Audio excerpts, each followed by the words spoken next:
Hola, mi nombre es Jenny Rodríguez y este es un espacio para hablar, para escuchar, para comprender que aunque estemos en momentos de dificultad, siempre habrá un faro de luz en el camino y en la oscuridad, porque es justo en esos momentos de vida en los que Dios pule nuestros corazones. Estamos rodeados de información, de redes sociales, en donde todo es tan perfecto, pero ¿y si no lo es? Quizás estás atravesando por una situación económica difícil, una separación, una enfermedad, un duelo. Te sientes solo o sola. Pero hoy quiero decirte que no lo estás. Siempre habrá un rayo de luz que ilumine tu camino, aun cuando lo único que veas sea solo oscuridad. Hoy te invito a que cierres tus ojos, te concentres en ti, en tu amor propio. Es muy posible que puedas empezar a sentir, a ver ese rayito de luz diminuto que poco a poco empieza a crecer. Por ello, hoy quiero que me des la oportunidad de contarte historias, de leerte mis escritos, para que reafirmen tu propósito de vida y que te ayuden a entender cómo en esa oscuridad también puedes encontrar un faro de luz en el camino y en la oscuridad. Bienvenidos a nuestro podcast. Hola a todos, bienvenidos a este su podcast, Un faro de luz en el camino y en la oscuridad. Como siempre es una dicha que nos puedan ver, que nos puedan escuchar.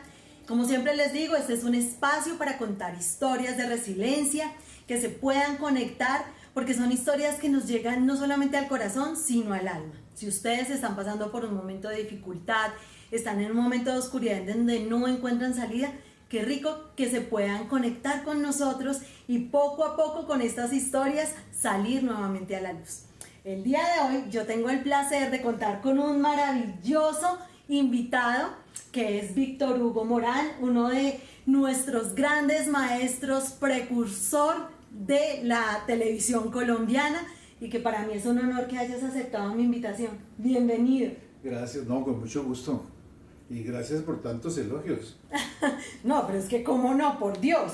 Acabo de ver el mural que más adelante les voy a mostrar en una foto de todos los premios que tiene este caballero por toda su trayectoria. Y no están todos. Imagínense, ya quisiera yo tener así fuera uno de esos en mi trayectoria actoral, pero bueno, ya llegará. Bueno, Víctor Hugo, ya te presenté, pero quiero saber quién es Víctor Hugo Morán. Es un hombre corriente que se entusiasmó con el teatro, con la actuación y pues le ha dedicado su vida a eso. Y me siento muy satisfecho. ¿Cómo llegaste al medio, Víctor? Bueno, es decir, eso es una historia larga y no quiero aburrirlos, pero hay como varias etapas. Yo comencé en el colegio, me dio por declamar y, bueno, hay una anécdota que sí quiero referir porque me parece simpática. Eh, yo tenía que declamar un poema a la patria, es una cosa muy conocida si no estoy mal ya la memoria no me falla, pero es que hace tantos años, de Miguel Antonio Caro, que dice: patria, te adoro en mi silencio mudo y temo profanar tu nombre santo. Yo en esa época, yo tendría como unos 7 años, yo me metí eso de memoria y tal, y yo encarretado como las tablas de multiplicar, y llegué a la casa y le dije: mamá, voy a recitar en el colegio, y entonces me dijo: cuando vengas papá le muestra y tal. Llegó mi papá y le dije: papá, voy a declamar, y me dijo: ¿ya te sabes la poesía? Le dije: sí, a ver. Y yo me solté la poesía así encarretado, ¿no? Y me dijo: papá, bueno, ya te la sabes, pero ahora tienes que aprender a decirla. Y dije: ¿cómo así? Me dijo: sí, es que te sabes el texto, pero no lo estás interpretando, no lo estás diciendo. Y pues yo no entendía nada de eso. Mi papá me dijo: seguramente ese es un poema a la patria, seguramente va a haber algún símbolo, una bandera, un escudo, algo que represente a la patria. Háblale como si fuera una persona, ¿no? Y como estás diciendo: patria, te adoro en mi silencio, no, imagínate alguien que tú amas, una niña, algo, no sé qué. Qué hermoso. Yo estaba enamorado, me gustaba una niñita ahí del curso. Y ahí mismo. No, pero entonces, claro, y eso, no sé, fue una cosa así muy sencilla, pero eso como que me dio una luz, un faro en el camino. Ay, qué lindo. Y entonces, yo dije, claro, y ya empecé con eso, ¿no? No es decir la letra, no es botar la letra, sino decírsela a alguien, patria, te adoro, mi silencio. Y eso fue un éxito. Porque ya yo no me encarreté, sino que yo lo dije despacio. Y en el colegio, pues éramos todos pequeñines, ahí niños de 7 años, de primaria. Y entonces, no, eso me volví el declamador del colegio. La vanidad y todo, pues hizo que a mí me empezara a gustar. Y entonces, cada vez que hay alguna fiesta de la patria, alguna fiesta religiosa, cualquier fiesta que hubiera en el colegio, yo estaba matriculado para declamar. Entonces me volví declamador oficial del colegio internamente para las celebraciones del colegio, que era un colegio pequeño, ¿no? Ajá. Pero de ahí me nació el gusto. Y después ya en el bachillerato, con algunos compañeros, yo fui condiscípulo con Carlos Barbosa, que murió el año pasado, pero fuimos muy estrecha, muy unidos, muy cercanos, y con él montábamos sainetes y cosas también para las fiestas patrias. En ese tiempo, no sé cómo se dirá ahora, hace tantos años, para capar clase, nos inventábamos cosas. Sí, maestro, también se dice capar clase, muchos siguen capando todavía clase. se sigue, bueno, eso no pasa de moda. Entonces, nos inventábamos cosas, ¿no? Y buscábamos, claro, veíamos o nos inventábamos, ahí armábamos nuestros sainetes y los presentábamos, claro, con temas alusivos a la fecha de la patria, de la madre, de la virgen, no sé cuánto, tal. Y entonces esa fue una afición que tuve en el colegio. Nos disfrazábamos, nos poníamos bigotes con corcho quemado. Era una cosa muy bonita porque era todo digamos, muy infantil, pero muy recursivo también. O sea, teníamos que improvisar vestuarios, de buscarle con la mamá, con el papá, el sombrero, la vaina, ¿no? Para uno disfrazarse. Y empíricamente. Sí, claro. Entonces, pues claro, uno veía cosas, pues no había, la televisión era no había, o era muy incipiente, yo no me acuerdo, eso. El hecho es que esa época fue muy bonita y fue como mi primera experiencia actoral de relacionarse uno con el público, que por esa época pues eran sus compañeros, pero tal. Y yo pensé que cuando fuera a la universidad, ya era ya adulto, serio, entonces había que dejar atrás esos juegos escolares. Y entonces dije, bueno, hasta aquí llegó el tema. Y curiosamente, por circunstancias de la vida también, terminé estudiando filosofía y letras en la Universidad Nacional, la Nacho le dicen hoy en día, y me reencontré con el teatro griego y estas cosas, y empecé a comprender que el teatro no era solamente un juego, sino que era un juego serio, y entonces dije, esta vaina no es tan descabellada. El hecho, para concluir, porque como digo es una historia larga, por esa época, ya estando en la universidad, sufrí un cálculo renal. Me tuve que someter a una cirugía, fue una cosa muy delicada porque también en esa época pues tampoco había los adelantos científicos que hay ahora. Científicos, los rayos láser, como decía mi madre, a puro cuchillo me hicieron una cirugía y estuve en coma. Y yo pensaba que me podía morir, ¿sí? ¿Qué edad tenías? 21 años. Estabas jovencito. Y entonces tomé la decisión, dije, si yo salgo de esto, voy a dedicarme a lo que verdaderamente me gusta, y lo que me gusta es la actuación. Y así empecé ya en serio, ya como profesión, ya dejó de ser un hobby, entonces, esto hacía grandes rasgos, pero lo que quería mostrar, aparte de esas anécdotas que me parecen simpáticas y que recuerdo con mucho cariño, es que son etapas, eso no es de un momento a otro que se ilumina y ya, no, esos son procesos y uno va encontrando el gusto y el placer y el esfuerzo, porque eso tampoco es que es así por arte de magia, ¿no? Entonces, y detrás de eso pues hay muchas más cosas de frustraciones, de momentos en que uno se desanima, pero ya llevo más de 50 años y nunca me he arrepentido de haber tomado esa decisión, porque si algo me hace feliz es actuar.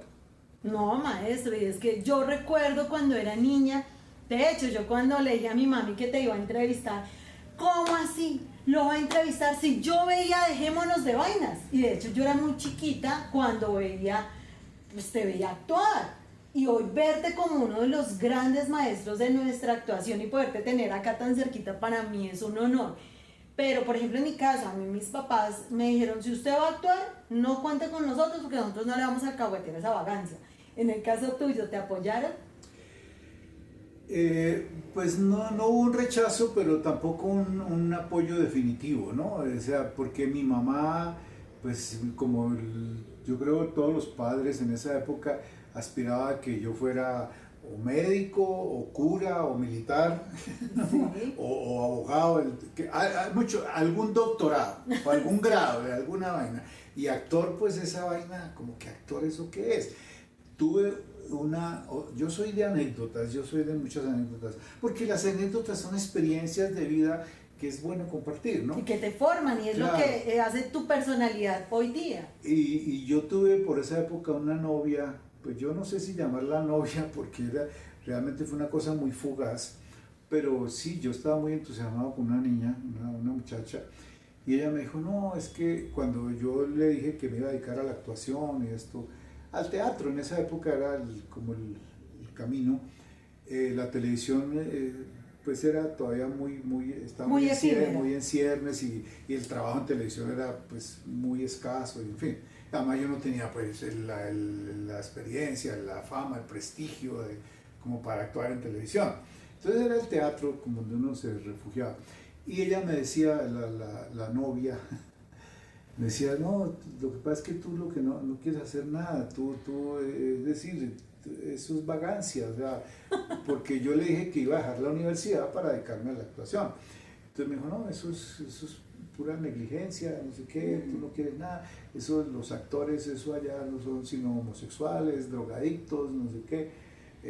La profesión era muy desprestigiada. Sí, en ese Entonces, momento. entonces uno tenía que luchar contra eso, ¿no? Mi mamá, más que oponerse, se sintió decepcionada. Dijo, no, pues ya no voy a tener un hijo doctor. Y dice, bueno, pues va a tener un hijo actor, parecido. Entonces sí, no fue fácil, pero como digo, cuando hay motivación, cuando hay gusto, placer, a uno le preguntan a veces, no solo por la actuación, sino la vocación, digo, yo creo que lo más importante en una vocación es el gusto por lo que uno hace, ¿no? La gente piensa mucho en cosas muy externas, ¿no? De ser médico es ponerse una bata blanca, caminar por un corredor de un hospital y que todo el mundo le diga doctor, Ajá. pero no ¿Y se el título? imagina el título y no se imaginan lo que es tratar a un enfermo, en tener que lidiar con sangre, con materia fecal, con una cantidad de cosas. Eso no se lo imagina la gente cuando tiene que hablar de las trasnochadas, las cosas. Yo tengo amigos médicos que están en una reunión, una Navidad, cualquier día, y entonces no, que lo llaman de urgencia porque tiene un paciente grave. Entonces ahí tienen que salir corriendo y en fin, bueno, en fin, hay muchas cosas en todas las profesiones que no son lo que aparentemente es, no es la parte bonita, todo tiene una parte, no digamos oscura, pero sí de esfuerzo, de sacrificio, entonces, renuncias. entonces si a uno no le gusta lo que hace, pues Difícilmente lo va a poder pues saborear. Por ejemplo, en el caso tuyo, ¿cuál fue ese primer trabajo en el cual tú dices, carajo, la logré y como que ya me puedo ir encaminando por este medio que amo tanto y ya se genera como ese respeto a la palabra actor? No, yo nunca me lo he creído. ¿No te lo has creído? No, yo siempre pienso que todos los días uno aprende y pues sí hay momentos de satisfacción y hay cosas que a uno lo marcan. Indudablemente a mí hay dos o tres cosas que me marcaron. Una pues fue el doctor Pardito de Don Chinche, que fue una experiencia muy bonita y que fue realmente una experiencia muy enriquecedora, hablando actoralmente. La otra pues fue Dejémonos de Vainas y también ¿Qué personaje era ahí el caballero, por favor? Puchis, el Juan Ramón Vargas. Para los que no lo han visto. En la primera etapa, ¿no? Porque después me reemplazó Carlos de la Fuente. Pero para los que no lo han visto, hay capítulos todavía en YouTube. ¿Cierto, maestro? Sí, creo. Sí, hay. Y un otro personaje u otros personajes son personajes históricos que tienen un poco más de responsabilidad porque una cosa son los personajes imaginarios, ficticios, y otra cosa es cuando uno va a encarnar a alguien que aunque no sepamos muchas cosas, pues hay una historia y hay unos... Entonces fue cuando en Revivamos Nuestra Historia hice al general Francisco de Paula Santander. También hice al zar en una novela de Rasputín, el zar Nicolás II. Esos personajes históricos son apasionantes, aunque pues no sé, hay como una cierta responsabilidad por lo que digo, que como hay una historia detrás de ellos, pues a veces la historia no corresponde. Y volviendo o siguiendo con las anécdotas, hay una cosa con el zar Nicolás que a mí me llamó mucho la atención. Yo cuando estaba haciendo, o sea, cuando empecé a hacer el zar, pues yo me documenté. A mí me gusta documentarme, sobre todo cuando son personajes históricos. Claro. Y entonces empecé a buscar y entonces alguien me dijo, hay un diario de Nicolás II. Y yo dije, ah, sí, no sabía. Y lo busqué, lo encontré y lo leí. Y era un diario que él, pues, como su misma palabra lo dice, lo escribía diariamente y donde él contaba cosas íntimas. Y resultó, o eso me di cuenta, que él era un hombre bastante, que no le gustaba gobernar, que era un hombre más bien pusilánime, alejado de todas las cosas, grandilocuentes, cerró palacios, estaba muy enamorado de su esposa, muy preocupado de la salud de su hijo y pues muy amante, era un hombre muy familiar, jugaba solitario, le gustaba jugar, creo que dominó o algo así, jugaba mucho solitario, le gustaba mucho cultivar y mirar el jardín desde la ventana, o sea, era un hombre más de hogar que de gobierno, ¿no? Y todo el mundo me decía, pero Víctor, pues el zar Nicolás, ¿qué le pasa? Tipo, ¿no? Pues curiosamente no era como uno se lo imagina, era un hombre más enamorado, más romántico, más entregado a su familia que al gobierno. Y a la gente no le gustaba mucho eso, pero a mí sí, porque yo sentía que era más fiel a la realidad. Y en ese ser fiel a la realidad, ¿cómo hacías con el, por ejemplo, llegaba el director, te marcaba la escena y te decía qué era lo que tenías que hacer? ¿Tenías en algún momento como esas discusiones con el director, no, así no es, o te dejabas dejar y fluir? No, pues obviamente uno tiene que acatar las direcciones del director, valga la redundancia, pues porque él tiene una idea de lo que quiere hacer. Pero el director en este caso era un muy buen amigo, compañero, Antonio Corrales, que ya murió hace años.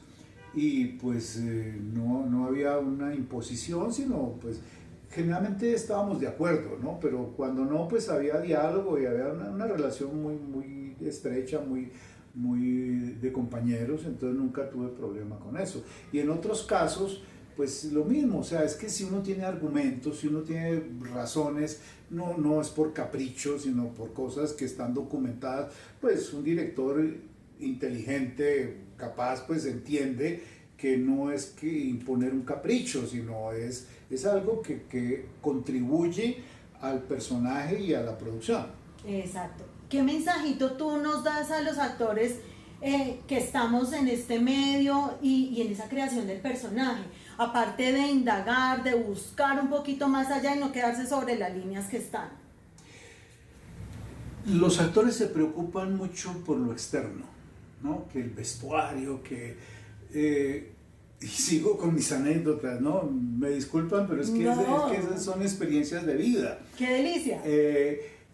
Alguna vez una amiga, una compañera actriz me dijo, ay, voy a representar, a encarnar una prostituta y no sé qué, y ya me conseguí un traje con una abertura aquí, una pitillera y no sé qué, y un peinado y tal. Y yo le dije, pero ¿tú sabes lo que es una prostituta? O sea, tú has pensado no en el traje, no en el maquillaje, no en el vestuario. Ujú. ¿Por qué esa mujer que tú vas a encarnar se volvió prostituta? ¿Qué hizo que ella tomara ese? No es fácil, o sea, no es por gusto, ay, qué chévere ser prostituta. No. ¿Cuál es su dolor? Hay detrás un dolor, hay detrás un porqué. Ajá. Investiga, averigua eso. Y vas a encontrar seguramente, porque también he tenido relaciones con prostitutas y no hablo de relaciones sexuales solamente, sino relaciones humanas, ¿sí? Y detrás de cada persona, y no solo prostitutas, cualquier persona, y eso es una enseñanza que me ha dado la vida, cualquier persona actúa motivada por algo. Exacto. Siempre hay alguna razón, buena o mala, tanto la razón como la acción, ¿sí? Pero siempre hay detrás, y eso uno como actor es lo que debe averiguar. El vestuario, el maquillaje, esos son complementos, pero la esencia está en los sentimientos. ¿Por qué esa persona actúa? Actuar no es ser actor y firmar autógrafos, sino es realizar acciones. ¿Y qué motiva a amar, a querer, a odiar, a matar, a robar? Algo hay detrás de eso. Y eso es lo que uno como actor debe averiguar, ¿no? Yo digo, uno no actúa palabras, textos, que a la gente le inquieta mucho. Ay, ¿ustedes cómo se aprenden todas esas letras? Uno no actúa letra, uno no actúa vestuario, uno no actúa maquillaje, uno actúa sentimientos. Entonces, lo primero que uno tiene que hacer con un personaje real o de ficción es averiguar qué siente, qué lo motiva, qué lo mueve a hacer o a dejar de hacer X o Y cosa. Gracias, maestro. Es muy cierto. Hace poco yo tuve clase con Bernardo García y él nos hablaba del teatro pobre. Es eso, es quitar tanta cosa. Al final tú quitas el maquillaje, el vestuario, hasta la escenografía y lo único que queda es el actor, ¿cierto? Entonces, pues con tu trayectoria, obviamente, todos los consejos que tú nos des son supremamente bien recibidos. Hace unos años, bueno, ya varios, o sea, a mí todo me pasó hace muchos años. A mí no sé, me ruborizaba que me dijeran maestro. Dice, ¿maestro de qué? Pues yo tuve maestros que yo consideraba maestros. Y yo decía, ¿maestro qué? Yo soy un actor que me gusta lo que hago, ¿no? Pero en un momento me puse a analizar un poco lo que uno ha vivido, lo que uno ha hecho, lo que uno ha... No lo digo con vanidad, y por eso es que lo traigo a colación, porque me parece importante. No es la vanidad lo que a uno lo debe mover, es la experiencia. Entonces yo digo, hombre, sí, yo he hecho muchas cosas, me he equivocado muchas veces, otras quizá menos he acertado, y hay personas que apenas empiezan, ¿no? Y yo lo comparo con una persona que vive en un lugar. Tú llegas a un lugar que no conoces, llegas por primera vez, o aunque no sea por primera vez, es un lugar en el que no vives, que llegas por casualidad. Entonces tú dices, oye, ¿tú sabes dónde hay una droguería? ¿Tú sabes dónde hay una cafetería? O cualquier cosa, ¿no? Hace un rato hablábamos de eso, sí, del vecindario. Entonces, una persona local te dice, no, mira, por allí hay tal cosa, allí hay tal otra, no te vayas por ahí que es más lejos, no sé qué.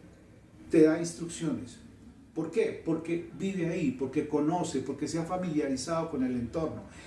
Eso, algo parecido ocurre con la actuación y cualquier otra profesión.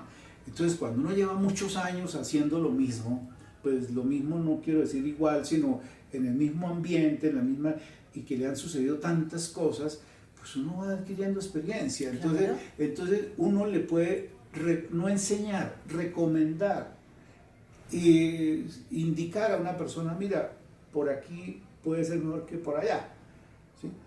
No se trata de que lo imiten a uno o que lo copien, no, es que uno le puede dar como una luz, una indicación. Entonces alguien me dijo, eso es maestría, eso es un maestro, es una persona que guía. Y es esa sabiduría, porque lo que tú dices, cada anécdota, cada cosa que tú has ido viviendo es lo que te ha formado como ser humano y también como ese gran actor que eres y obviamente para Eso uno, todavía me ruboriza. para uno recibir todo ese conocimiento y toda esa enseñanza que hasta ahora está dando pasitos o pinitos es supremamente importante, Víctor. No, sí creo y me agrada, pero siempre, siempre vamos a estar igual, a jóvenes o viejos, siempre estaremos empezando, porque la humanidad, nosotros como actores lo que hacemos es representar seres humanos, situaciones, y eso es inagotable. La humanidad es tan maravillosa como compleja e inagotable. Entonces nunca vamos a conocernos exacta ni profundamente. Siempre tendremos muchas cosas por aprender de los seres humanos. Bueno, maestro, y viene la televisión colombiana, el teatro, y empieza ese proceso de la tecnología a crecer, y llegan las redes sociales, y llega un montón de cosas que obviamente impactan nuestro medio de televisión, que son TikTok, Instagram, todo eso. ¿Cómo haces tú para vincularte? ¿O al principio fue un rechazo? Sí, las cosas, las novedades, las cosas nuevas, pues a uno al principio lo desconciertan un poco, no pocas veces lo asustan, pero pues el mundo evoluciona, el mundo no es estático, el mundo es dinámico, entonces las cosas van cambiando y uno tiene que ir cambiando con las cosas, ¿no? Porque uno se puede quedar, uno se puede estancar, yo digo, yo me quedo aquí, como dicen coloquialmente, me arrancho y no sigo. Pero como el mundo sigue, entonces uno es el que se queda, entonces claro, hay que ir al ritmo. No tampoco necesariamente ir a la vanguardia, pero sí ir con el ritmo. Entonces las cosas cambian, pero ojo, cambian los medios, cambian las circunstancias, las condiciones, pero hay algo que no cambia y lo que hablábamos hace un rato, la humanidad. O sea, como seres humanos seguimos siendo humanos y que la inteligencia artificial y que las redes y que esto y lo demás allá. A mí muchas veces con actores me dicen, ay, que tú has trabajado en esto, que has trabajado. Le dije, mira, una cosa es la técnica, ¿sí? Por supuesto que los lenguajes varían un poco, no es lo mismo hacer televisión que hacer teatro o hacer cine, y eso no es una cosa mágica, eso es algo que que es fácilmente detectable y estudiable, ¿no? El teatro, la persona está ahí, uno está en vivo, el público está en vivo también, se están viendo, como se dice, tete a tete, cara a cara, cabeza a cabeza, ¿no? Frente a frente, ahí no está. Y ahí uno no se puede equivocar, o si se equivoca, pues todo el mundo se da cuenta. En televisión como en cine, porque ahora esa es otra cosa, la televisión y el cine pues se han unificado un poco porque hoy en día es video, ¿sí? Antes el cine era con cinta que había que revelar y todo, como las fotografías, y bueno, hoy en día prácticamente es lo mismo, ¿no? Cine y televisión pues son formatos distintos, pero las grabaciones en esencia son lo mismo. Y para uno como actor es lo mismo. A mí me ponen una cámara y yo, bueno, eso es otra cosa, ¿no? Para mí una cámara, si tengo que actuar a la cámara o la ignoro, ¿sí? Estoy hablando contigo y la cámara ya me verá, pero no tengo que verla. O le hablo directamente a la cámara y entonces es como si fuera una persona, ¿sí? Exacto, cuando nos piden los dichosos casting en Zoom, que es ahí, tu rostro. Entonces yo estoy hablando con una persona, ¿sí? Para mí es una persona, o sea, yo claro, me imagino la persona, el partner, el interlocutor, es eso, ¿no? Ajá. Pero siempre es como humanizando las cosas, ¿no? Así sea ficción, como dije antes, pero pues yo tengo que creer que lo que te digo, que es sincero, es espontáneo. Es verosímil. Y eso lo hace creíble, claro. Entonces cambian los medios, cambian los lenguajes, pero lo que uno hace en esencia es lo mismo, o sea, que la cámara es vertical o que es horizontal, pues me ve o no me ve, pero yo hago lo que tengo que hacer. Sí, pues no sé, es eso, es como yo lo veo, ¿no? O sea, yo hago un personaje y el personaje está en X circunstancia, ¿no? Pero y en esencia volviendo un poquito atrás lo que yo decía, que lo que uno interpreta son sentimientos, no texto. Entonces, si yo estoy en un escenario de un teatro frente al público o frente a una cámara en un estudio, pues si mi personaje es el mismo, yo hago lo mismo. O sea, estoy viviendo la situación del personaje, las emociones, los sentimientos del personaje, sea para la cámara o sea para el público. Como dije antes, la cámara es una persona. Me estabas contando hace un ratico que estás haciendo un proyecto para teatro. Sí, no me gusta anticipar hasta no tener las cosas, pero es justamente una cosa con un amigo que estamos haciendo que es sobre la tecnología, sobre los medios digitales, porque es un tema muy vigente y que me llama la atención. Entonces queremos hacer algo en teatro relacionado con ese tema, pero todavía no puedo dar... Está cocinándose, como dicen por ahí. Está ahí, como es un arrocito en bajo. Exacto, eres un actor muy inquieto. Pero bueno, aparte de tu actuación, Víctor, eres papá, eres esposo. Abuelo. Cuéntanos, ya eres abuelo. Entonces cuéntanos un poquito de quién es ese Víctor Hugo en torno familiar. ¿Eres muy de familia o eres un hombre que, bueno, le doy como más prioridad a mi actuación? Cuéntanos un poquito más. No, bueno, lo que pasa es que yo soy un hombre mayor. Yo fui padre hace ya muchos años. Mis hijas, tengo 2 hijas, ya son adultas, como digo yo, adúlteras. Tengo una nieta que ya también está casada. Cuando digo tengo una nieta, ¡oh, bebé! No, ya es una niña, una señora. Sí. Y pues en su momento, yo creo, eso no me corresponde decirlo a mí, pero yo pues intenté o hice todo lo que consideré necesario de ser un buen padre, ¿sí? Estar con mis hijas, brindarles la atención, los cuidados, solventarles sus necesidades, en fin. Pero obviamente pues estaba también la mamá que también pone su parte y tal. Hoy en día, no sé, eso habría que preguntárselo a mis hijas, cómo me ven ellas como padre, porque hay, como en todo, siempre hay diferentes conceptos, ¿no? Que fue buen padre, que fue mal padre, uno se cree bueno, pero los demás no piensan lo mismo. No, mi papá nunca estaba en la casa, siempre estaba preocupado desde actuación, de sus giras, de sus vainas. Entonces, no, y es verdad, pero no por desamor o por desentendimiento. Yo todavía sigo preocupado por mis hijas, ya son muy grandes y hacen su vida, son mujeres independientes, pero pues todavía me preocupan como si fueran niñas. Claro. Claro, pero también hay un momento, y eso lo digo para los padres que tienen hijos pequeños, en que uno tiene que soltarlos, porque lo mismo que uno, hay un momento en que llegan a una edad adulta donde ya toman sus decisiones y uno no puede pretender estar siempre encima de ellos diciéndoles lo que deben y lo que no deben hacer. Uno llega hasta un punto y ahí ya dice, bueno, chao, y ahí siguen su camino. Y hay muchas cosas en las que uno puede no estar de acuerdo, pero no las puede impedir, porque ya cuando uno llega a una edad adulta, pues ya es dueño de su vida y nadie se lo puede ni se lo debe impedir, ¿no? Obviamente la preocupación siempre existe.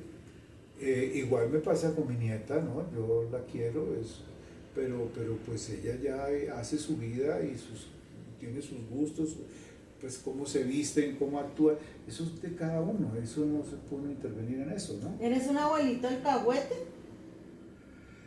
No, pues es que lamentablemente cuando mi nieta estaba pequeña yo estaba fuera del país, entonces no tuvimos mucho tiempo de compartir, y cuando volví ya ella era adolescente, estaba en una edad difícil, tuvimos algunas desavenencias porque pues claro, los chinos son así un poco alocados y tal, y yo un poco pues caprichoso, chapado a la antigua, pues me costaba aceptar ciertas cosas. Pero como digo, hoy en día ya es adulta y ya tomó su rumbo. Si la mamá no puede, menos yo. Sí, eso es verdad. Entonces pues sí, tenemos una muy buena relación, somos muy amigos y tal, nos queremos, pero pues digamos, yo respeto su independencia y y ellos la mía, ¿no? Entonces, pues no podemos, sí, nos vemos, o sea, nos reunimos frecuentemente, pero cada uno por su lado. Hablábamos detrás de cámaras de esos señores que llegan a cierta edad y les aterra la soledad, o algunos que aman la soledad.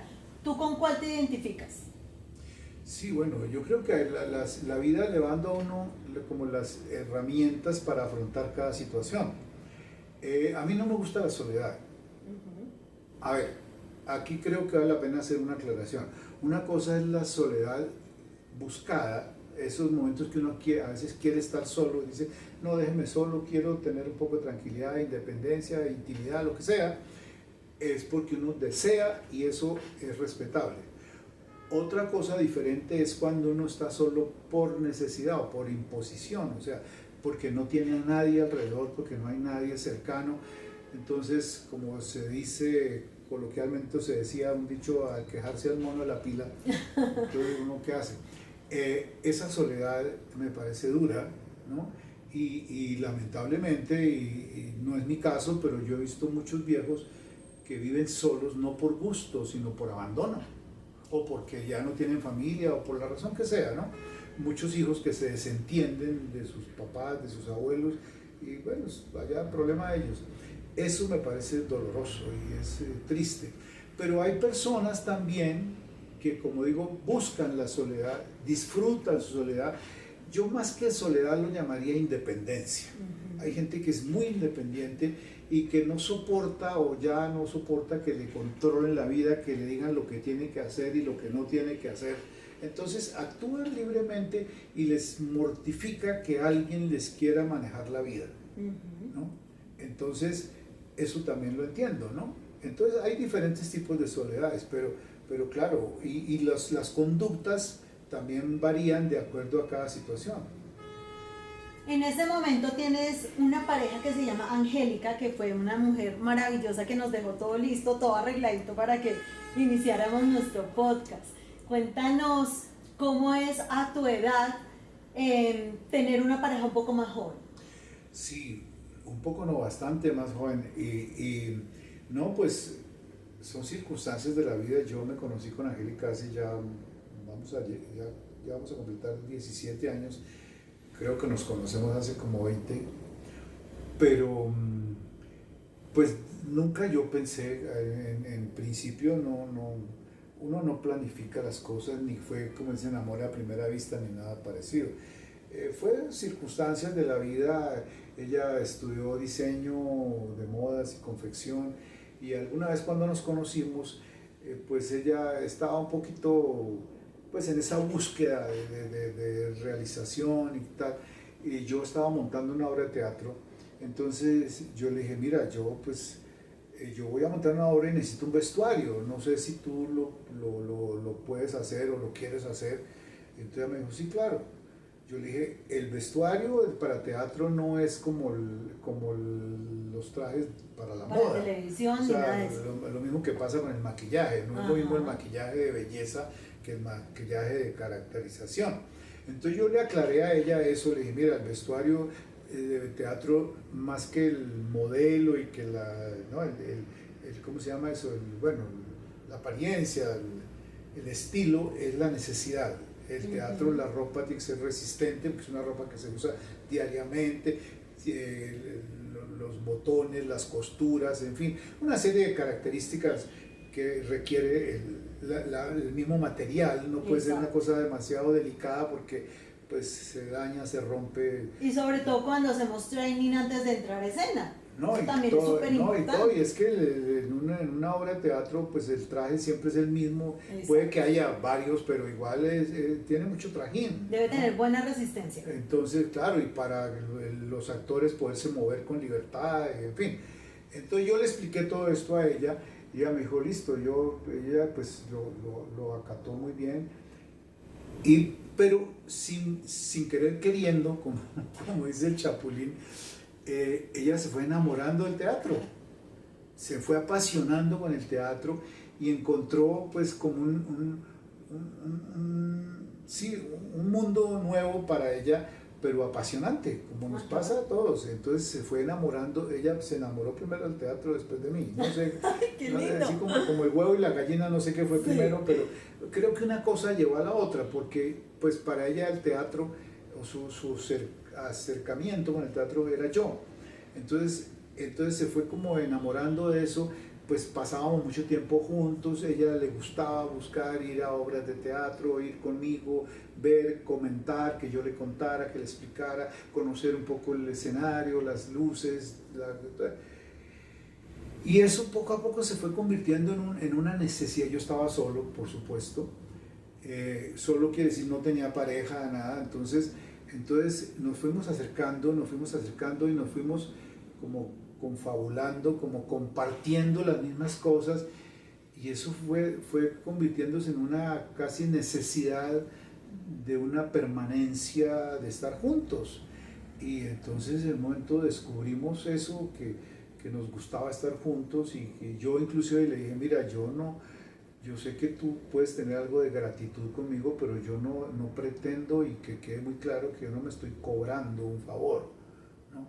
Y ella me dijo, no. Por esa época yo tuve también una cirugía, una cosa difícil, y ella estuvo conmigo acompañándome en la clínica, y eso definitivamente fue lo que me enamoró. La gente me decía, pero es que es mucho más joven que usted, que se va a enamorar de una china, y que las mujeres y las jóvenes eso cambian de parecer, y no me importa, yo me arriesgo, pero... Y no, ya llevamos 17 años y no me arrepiento tampoco. Qué lindo. Tú me decías algo muy bello, y es que cuando empezaron a vivir ese proceso en pareja, tú eres muy ordenado. De hecho, yo llegué acá y me enamoré de cada cosa que tiene Víctor Hugo, porque es demasiado ordenado. Tiene flores, tiene matas que le dan vida al apartamento, tiene un maniquí que lo tengo acá al frente, que fue parte de una de sus obras de teatro.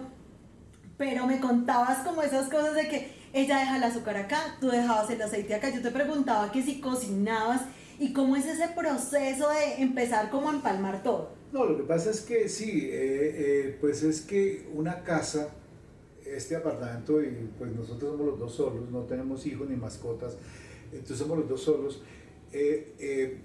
Es más sencillo, digamos, cuando es poca gente, ¿no? Ajá. Pero de todas maneras, sí, hay coincidencias, y yo creo, y se lo he dicho a ella, si nosotros no tuviéramos esas afinidades, seguramente no podríamos estar juntos. Angélica también es muy ordenada, muy limpia, entonces coincidimos en muchas cosas. Entonces hay unos acuerdos tácitos, ¿no?, en que ella tiene sus cosas y yo las respeto, pero sobre todo lo que yo te decía, una casa es cuando uno está en pareja, la casa es de la pareja. Entonces hay que respetar, eso no es solamente un dicho, es decir, que respetar mi espacio, que no sé qué, hay cosas que se dicen, algunas incluso irónicamente, pero sí es necesario respetar los espacios. ¿Por qué? Somos hombre y mujer, o mujer y hombre, para no pecar de machista.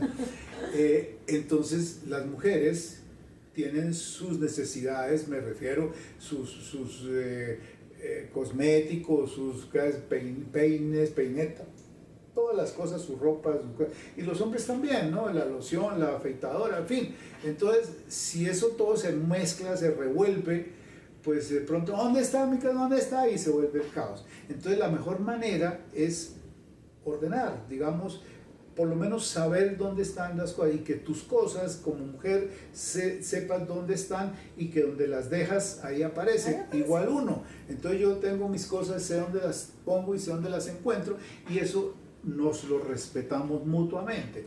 Esa es una clave, digamos, para la buena convivencia, ¿no? Hay otras, pero esa es una de las tantas. Y es muy cierto, y no solamente en relación de pareja, de esposo y esposa, porque yo tengo una hija, y entonces yo también tengo, por ejemplo, en el baño, está mi cajón, está el cajón de ella, sus cosas, mis cosas, y yo le digo, amor, mis cosas son acá, las tuyas son acá, si me vas a coger algo, por favor, vuelve y lo dejas en el lugar en donde estaba. Y son esos pactos para que todo sea y llevemos una sana convivencia. Pues ya que lo mencionas, yo viví un tiempo en Estados Unidos, y en una época compartía apartamento con otro colombiano, un amigo colombiano, roommate le dicen allá. Eh, y era eso, ¿no? O sea, bueno, la ventaja que el apartamento también estaba como dividido, había una habitación que era la de él y otra que era la mía, y había una zona común que era la cocina y la sala comedor. Y nosotros también teníamos ese acuerdo, sobre todo en la cocina, que era donde compartíamos las habitaciones, cada uno en su lado, y cada habitación tenía su baño, o sea que no había problema. Pero la sala y el comedor y la cocina, pues sí las compartíamos. Las áreas comunes. En las áreas comunes. Entonces, siempre él traía cosas, compartíamos algunas, pero teníamos gustos diferentes y cosas. Entonces él también tenía sus cosas ahí, a él le gustaba, por decir algo, un determinado café, una preparación, no sé qué, y yo compraba cosas y él compraba sus cosas y cada uno sabía dónde ponía. Y esa es una manera muy útil y sana de convivir, porque es respetar y que no esté... No, mira, si tú te das cuenta, en la entrada hay un llavero, donde yo cuelgo las llaves. ¿Por qué? Esa es otra cosa que uno le enseña en los años. Bueno, yo fui muy ordenado desde pequeño porque mi mamá era muy ordenada, ¿sí? Y las llaves, yo veo a la gente que dice, ay, las llaves, ¿dónde está el bolso? Que aquí, que allá, y todo es de afán, ¿no? Yo tengo una costumbre, la tengo hace años y la recomiendo. Claro. A la entrada de la casa, un lugar, un llavero, una caja, lo que quieran, donde se depositan las llaves. Claro, es que lo más fácil es voy a salir, saco mis llaves, cierro, entro, vuelvo y pongo. Yo también soy igual de ordenada que tú. Entonces, no, y es que yo digo una cosa, es que usted es muy cuadriculado, ¿no? Que, sí, pero es que eso no es, eso facilita la vida. Claro. No tienes que estar buscando, ya llegan las llaves, las dejas ahí, sales, las coges, las tomas, las dejas, siempre están ahí y no hay ningún problema, ¿sí? Exacto. Si las dejas entre un bolso, entre un bolsillo, y tiene que revolcar todo el apartamento para buscar las llaves. Exacto. Entonces, eso no es, a mí no me parece práctico. Exacto. Había otro tema muy lindo que estábamos hablando detrás de cámaras, Víctor, y es obviamente ya en la tercera edad, lo que tú decías, tener una pareja te reaviva, te pone a vestirte bonito, a afeitarte, a no estar todo el día en pijama, a no dejar la cama desordenada. ¿Qué le dices a todos esos hombres que ya están en su tercera edad y que de pronto por X o Y sí viven solitos? ¿Cuál es tu consejo para ellos? No, pues lo de bonito, eso sí no tiene remedio, pues, o sea, bonito o feo ya se quedó así, y más a la tercera edad, eso ya no hay nada que hacer. Pero no, yo digo es que, pues claro, una persona que vive sola, pues vive como le da la gana, porque no hay, ¿cómo es que dice? No hay Dios ni ley. No hay perro que le ladre. Exacto.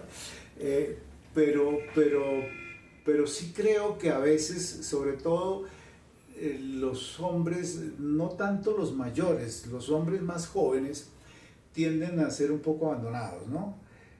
Pues digo, desordenados, despelotados, como se dice coloquialmente, y entonces pues nadie los espera, entonces yo lo digo porque tuve épocas en mi juventud de vivir solo. Y yo sentía eso, ¿no? O sea, no había control. Entonces, si yo me iba para donde un amigo, pues no tenía, pues como a qué me voy, tengo que llegar, nadie me está esperando, pues no tengo afán de irme, entonces me trasnochaba, o el tipo me decía, no, pues te quedas aquí, me quedaba en cualquier lugar, ¿sí? Entonces uno, como que la vida se le desorganiza un poco también, y la cabeza, la mente también se desorganiza. Con una persona, ¿no? Con una mujer, o con una compañía, con una pareja,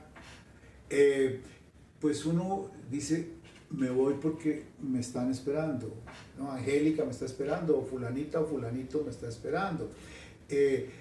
Pues no quiero estar descuidado, no quiero estar sucio, no estar abandonado, porque pues no, pues arreglar, yo no me puedo peinar, no me tengo que peinar, pero sí, hombre, bueno, de hecho Angélica es la que me afeita a veces, la que me pule, porque le gusta verme, ¿no?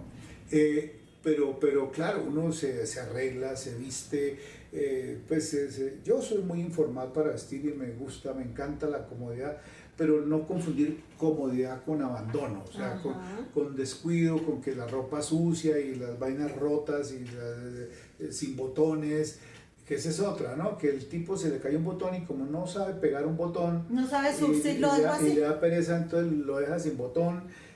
Sí, entonces esos descuidos, es como los daños, es otro tema. Los daños, no, que esto se dañó, arreglémoslo o mandémoslo a arreglar. ¿Por qué? Porque uno se acostumbra a los daños. Entonces ya no, que es que eso abre a las patadas, entonces sigamos dándole patadas porque es que no se dañó la chapa o se dañó cualquier cosa. Yo digo, si uno arregla las cosas, pues funcionan mejor y más cómodo. Claro, ahí sí entramos en un tema que también tocamos antes, que cada quien hace su vida como le parece, ¿no? Y si uno está solo, pues con más razón. Pero sí creo que es bueno que haya, tener uno compañía, hace que uno sea, digamos, más sociable, menos abandonado. En ese proceso también que hablamos del abandono, tú y yo que estamos en este medio tan bello de las artes, pero también vemos y escuchamos a muchos actores abandonados. ¿Qué le dices a los medios, a nuestros televidentes, para recordar como esos precursores del teatro, del cine, de la televisión, que han olvidado a esos actores que nos marcaron el camino, Víctor Hugo? No, eso es un drama y yo no sé cómo se podrá remediar eso, porque es que resulta que uno en el arte, como cualquier otra cosa, tiene una época en que es productivo. Entonces, cuando la persona es productiva, entonces se cuida, como cualquier aparato, ¿no? Este me produce tal, pero, y fíjate, hay una relación indirecta con lo que hablamos. Esto se dañó, ¿no? Entonces, como este pocillo se le partió la oreja, entonces ya lo dejo así, ¿no? Y lo desecho. Entonces ya es archivado y no vuelve a ser útil. Puede que siga sirviendo para otra cosa. Yo soy amigo de reutilizar algunas cosas para otras funciones, de pronto no para la misma, no para las visitas, pero sí para otras.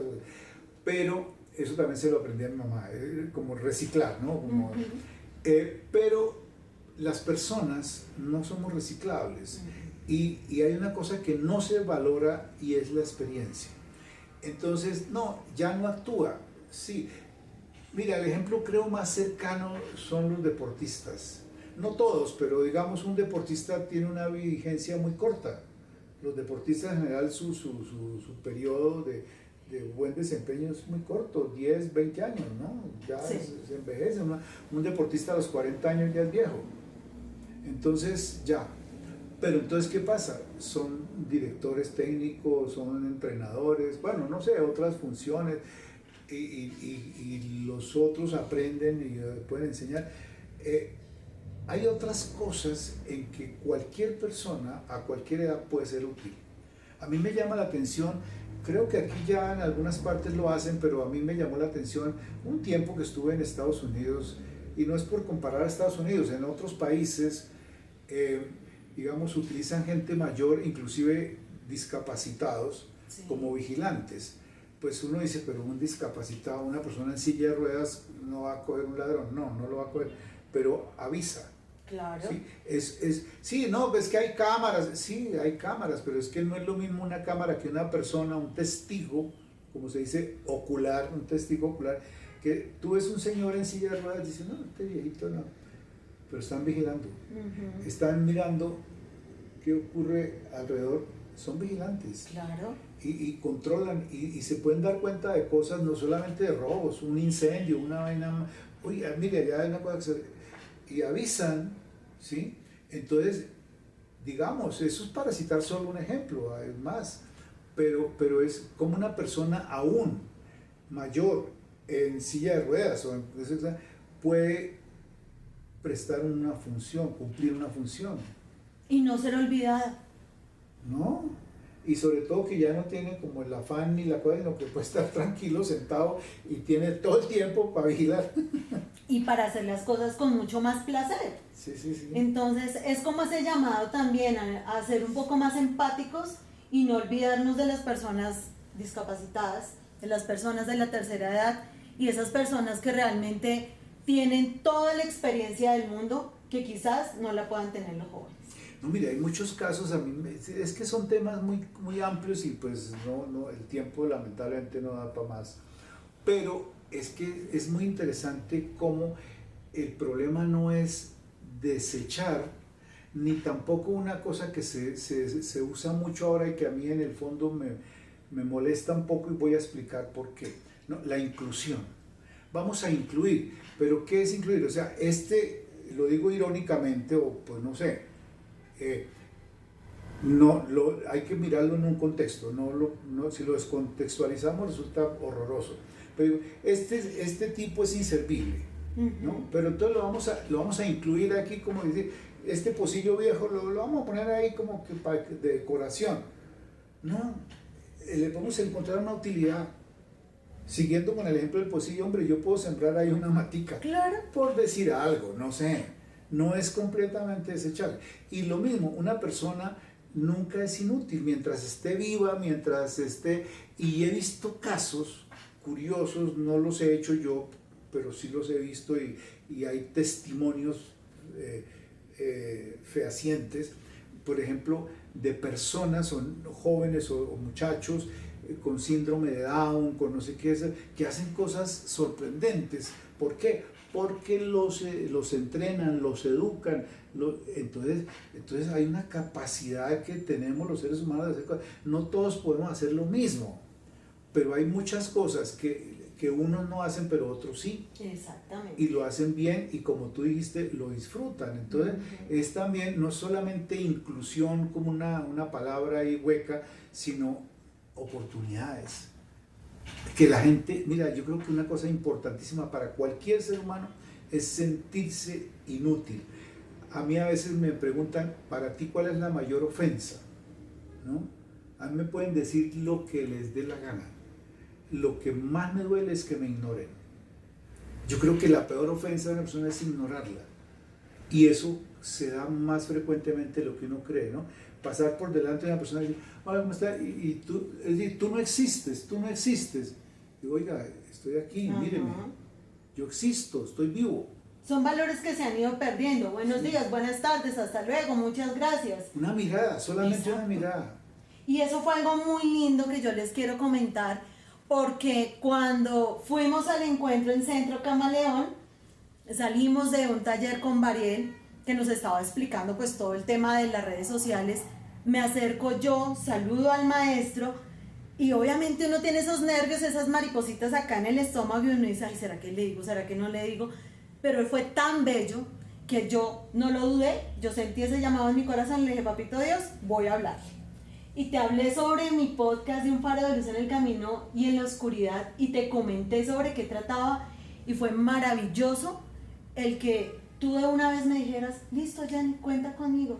Qué belleza, Víctor. No, pues es que para uno también es un honor que lo tomen en cuenta, precisamente lo que yo estaba diciendo, que no lo ignoren. Ahora, lo que pasa es que uno no puede tampoco, y eso lo digo como dicen, por si las moscas, que uno no se puede multiplicar, ¿no? A veces la gente espera muchas cosas de uno, pero uno no tiene ni el tiempo ni los recursos para por ejemplo, a mí me escribe a veces gente, tengo muchas amistades a propósito de redes, seguidores, amigos, no sé qué, y me escriben cosas, pero no tengo tiempo mira, en un día he recibido hasta 300 mensajes. La que más atiende eso es Angélica, que es más joven y le gusta y conoce más de redes y esas vainas, ella es la que maneja eso. Yo pongo la cara, pero ella es la que maneja esas cosas. Y me dijo, tienes 300, 200 y pico, 300 mensajes. Y yo dije, no, pero yo no puedo, o sea... No me puedo multiplicar. No, tú sabes, así se hace. Gracias, a uno en el colegio lo ponen a hacer planas. Imagínense decirle por WhatsApp o cualquier medio a 300 personas, gracias. Bueno, la bendición es que ahorita tenemos las history, entonces muchas gracias a todos nuestros seguidores, bla, bla, bla, bla. Bueno, para mí, Víctor, ha sido un placer el que hayas recibido de verdad mi invitación, que me hayas abierto las puertas de tu apartamento. Y bueno, espero que esta no sea ni la primera ni la última vez que seas nuestro invitado. Gracias a ti y gracias a los eventuales video audiencia, o sea, que nos ven y nos escuchan. yo siempre agradezco que la gente se tome el tiempo y el trabajo de escucharlo a uno. Y pues para mí es gratificante, entonces te agradezco a ti y a todos por tenerme en cuenta, por no ignorarme. Ay, tan bello. Bueno, y a todos ustedes, como siempre les digo, muchas gracias por vernos, por escucharnos. Recuerden que, como siempre les digo, este es un lugar para contar historias, para conectarse, no solo desde el corazón, sino desde el alma. Así que no olviden darnos like, comentar, repostearnos y, como siempre les digo, les envío un abrazo de luz a la distancia. Que el amor de Dios los acompañe hoy, mañana y siempre. Nos vemos en nuestro próximo podcast. A ti.